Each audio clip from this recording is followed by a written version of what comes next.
Hey everyone, it's Imran for Options Insight, your macro options daily to finish off the week.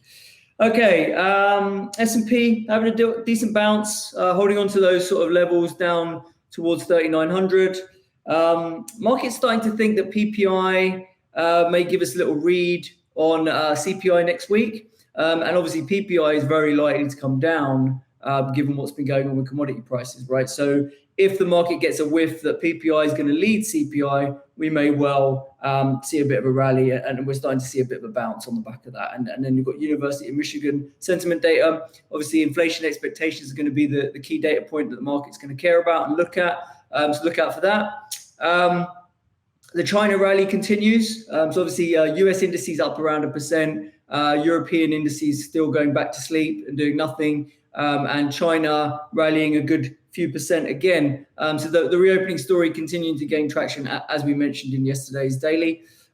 Commodities were a mixed bag. Oil still remaining heavy, can't really seem to get going anywhere. But the other commodities kind of putting in some reasonable moves. Uranium bouncing, nat gas continuing its bounce, and silver up another 1.5%. Looking at vols pulling back slightly after a good few days. Obviously, vols have been recovering as that downside momentum wanes and those support levels hold. We do see vols kind of holding up into next week, so I wouldn't expect vol to completely collapse today. I do think the VIX is kind of somewhat flawed going into those major events next week. Oil vol has been quite bid along with uranium this week, both nearly up 4 points on the week. Precious metals vol was firm and copper vol was down alongside natural gas, which is obviously coming from a very high base. No real change in the carry setup with Europe, Asia in the green still in terms of index. US indices still flat. So if you're gonna buy gamma anywhere, you're probably gonna do it in US indices. And if you're gonna sell it, you're probably gonna do it in Europe. But in general, selling a load of gamma into the next week probably doesn't seem like the most sensible idea in my opinion. If you look at skew, FTSE skew a bit softer after it had a pop. DAX view still staying stubbornly high, so it does potentially still look like a decent opportunity if you want to sell some downside. DAX is kind of looking the richest screening across those different equity indices. In commodity skew, not a whole lot going on, pretty mixed picture, pretty uninspiring basically. Okay, if we move over to dollar, staying weak as investors seem to be rebalancing positions. Everyone had got themselves very long dollars, that position being slightly unwound ahead of this key data. So the dollar kind of can't really find any real support. Still hanging around near the lows. Euro's at a very key level here at 105.5. It could kind of go either way and break up towards 108, 109, or it fails here and heads back down towards kind of parity again. So quite a big inflection point for the euro. TLT taking a pause after the staggering rally that it's had.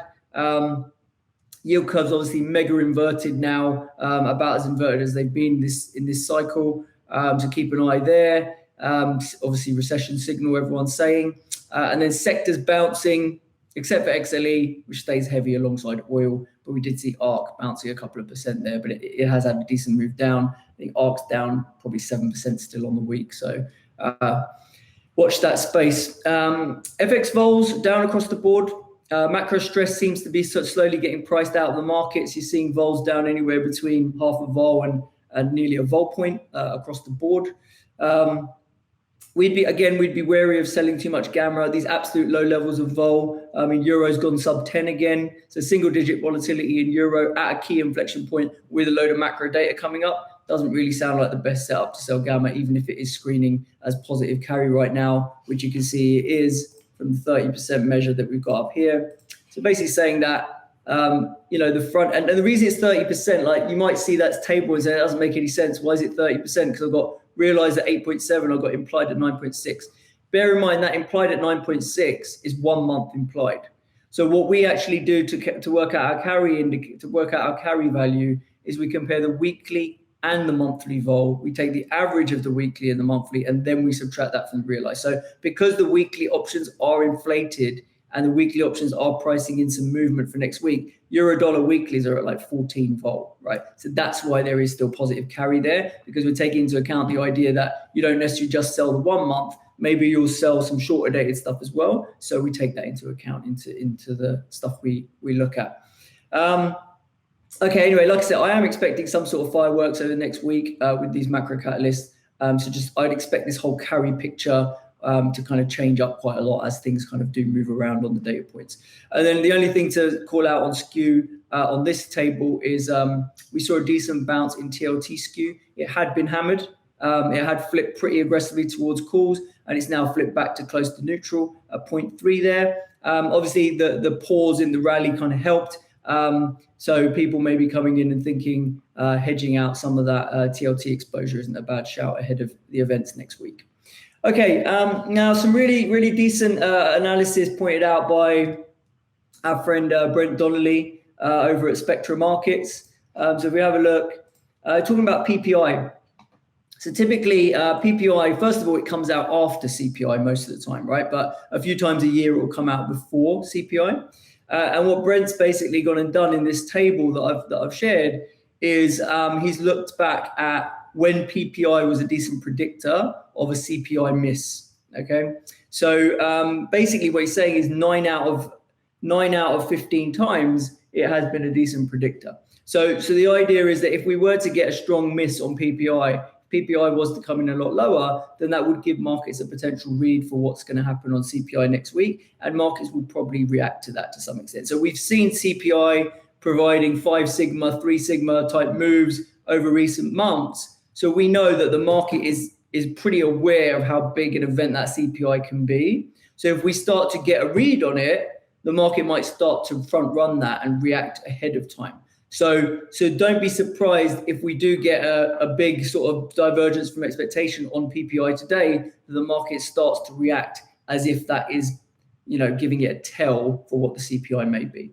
So that's one thing to be aware of. And just on that point, we probably think volatility for today is mispriced relative to volatility for next week, right? So if you look at the curve, and this is something that Tier 1 Alpha has been sharing a lot in their free newsletter, you got the vol for today down here, PPI. You got the Monday vol down here, and then you've got massive premium up here for FOMC and CPI, right? So we're seeing a jump from kind of around 22 vol to like around 32 vol. So a 10 vol point jump as we move into next week, right? So, or into the middle part of next week. So what we're basically saying is that vol down here, if PPI is going to be a catalyst, and throw into the mix on top of PPI that you've got University of Michigan inflation expectations data, today could be quite a roller coaster of a day, and the market is only pricing like a 1% break even on the daily straddle, right? So probably an opportunity there to scoop up a little bit of gamma for today. Who knows what happens next week, as anyone's guess, but it seems at the margin, this vol's probably a little bit underpriced for today. Okay. All right, moving on. So looking at TLT. So we mentioned TLT's had a stormer, right? So you can look at the chart here. Pretty much straight line off the bottom, really. Hasn't really had any meaningful pullbacks. So it's gone from lows of like 92-ish all the way back to kind of 110. We are starting to see some divergence here. So you see these lower highs. This is our momentum indicator that we like to track. It's called composite indicator. It's like an adjusted RSI signal. So as we start to get lower highs on that, but we're getting higher highs on TLT, that's what we call a bearish divergence. That's often a sign that momentum is waning and a bit of a short-term reversal is due. On top of that, we've got some pretty decent resistance levels up at 110, 117, and we've got the 200-day moving average at like 115-ish. Okay, so all of these should provide a bit of resistance. And then just on top of that, we've got the regular RSI flashing in overbought territory for those who still believe in that signal. Basically, it's a bit of an old signal that no one really looks at. And I think divergences tend to be a bit more useful than just straight overbought, oversold. But it is still something worth sort of calling out. So then what do we think? Heading into year end, there might still be room to go in this rally, but it does look stretched in the short term, right? So for those who are looking to play this kind of tactical overbought condition or even hedge long bond exposure, that's what I did, right? A few weeks back, market had already rallied back to about 100. So we'd bounced from here to around 100. I was long some bonds in the long-term portfolio, so I stuck some risk reversals on top of that. Now, if you didn't do that and you've been long bonds and you've caught the next 10%, you've done well. Maybe you might want to put a hedge in place over the top of that. And that's what we call an options overlay structure. Okay, so an options overlay on top of a long bond position right here, right now, looks pretty juicy. Okay, if we look at the strategy compass, we see that it's screaming out sell calls. Now you may not agree, but that's what the mean reversion model is basically saying, which makes sense. When spot is stretched and vol is stretched, it says sell calls. Doesn't mean it's always right, doesn't mean it's always going to make money. That's not how this process works. The idea is to look at the stats and look at what happens statistically and see what the mean reversion trade is. And if you like the look of that trade and you want to go that way because you're either long or that is your view, then the idea is this compass kind of backs that view up, right? Now, you could just sell calls, you could just overwrite your position if you're long bonds, but the reality is if you're trying to play a pullback, the way you're going to make the most money out of the pullback is if you buy some puts as well, okay? So you could just do a bearish risk reversal, which would be buy puts and sell calls, okay? Vols are relatively expensive, so you don't just want to be just buying puts. You probably want to be selling something. That's why we think selling calls against them makes sense to play a pullback. Now, when vols are typically high in their range and we want to put on a hedge, we prefer to opt for the put spread collar. Okay, so that's where you buy a put spread and you sell a call. Net, you're a seller of volatility and you're taking advantage of relatively inflated levels of vol. So even if the market just stabilizes and doesn't actually pull back that much, if vol compresses back down, which you think it could do because it's kind of quite elevated at these levels, I was saying like when TLT vol gets equal to or above S&P, it's quite expensive. And we know that move index is stubbornly kind of staying high. If that does start to come down over the next few weeks, then just being short vol via the put spread collar will actually work in your favor. So what structure would I do? Last thing to talk about, new sort of dashboard that I've added. Obviously, we're always trying to evolve and trying to improve and provide you new metrics and new insight. So what I've done here is I've created something that looks at fixed strike volatility. Okay, so a lot of what we do at the moment is looking at floating vol. So it's looking at the money vol, and that at the money is constantly changing because markets are constantly moving around. So another thing you might want to keep an eye on, and is quite interesting to keep an eye on, is what we call fixed strike volatility.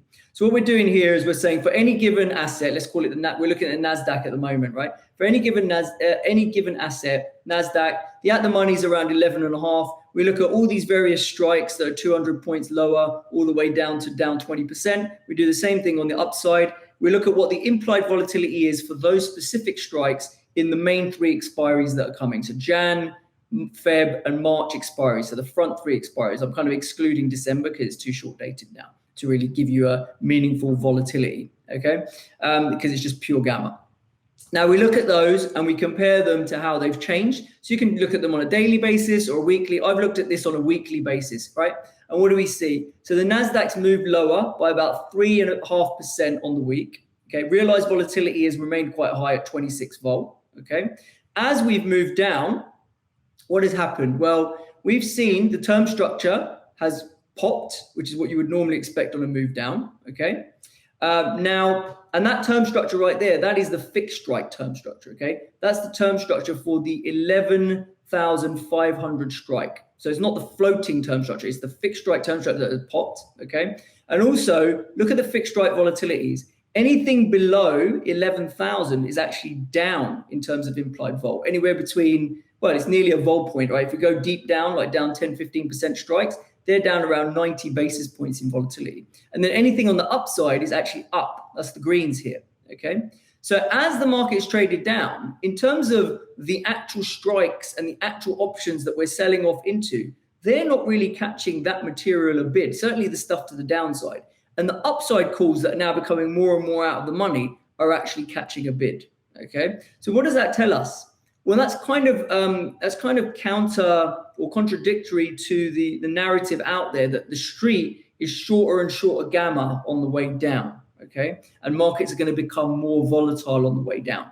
If that was the case and the street was very short volatility on the way down, when the market sells off and sells off in a relatively, dramatic way, I wouldn't say it's dramatic necessarily, but it's not like a real slow grind. It's not like 50 bips a day. Nasdaq was down 1.5% plus, nearly 2%, right, on the way down. So you would expect implied volatilities on downside options to catch a bid when the market is selling off and people are concerned and people are short vol down there and they want to cover and they want to hedge themselves. We're seeing the opposite dynamic in fixed strike volatility. So if anything, that fixed strike volatility, the changes that we're seeing suggests that the market is not actually that stressed down there, right? So the dealer community is not stressed out as the market is trading down. Now, if we had a 4% down day, maybe that would change and maybe the dealer community would become more stressed out. But the fact that the dealer community isn't stressed out right now suggests that there's probably some support to this market, right? And suggests that at the margin, the dynamic that we've seen over the last months where markets grind lower and rip higher,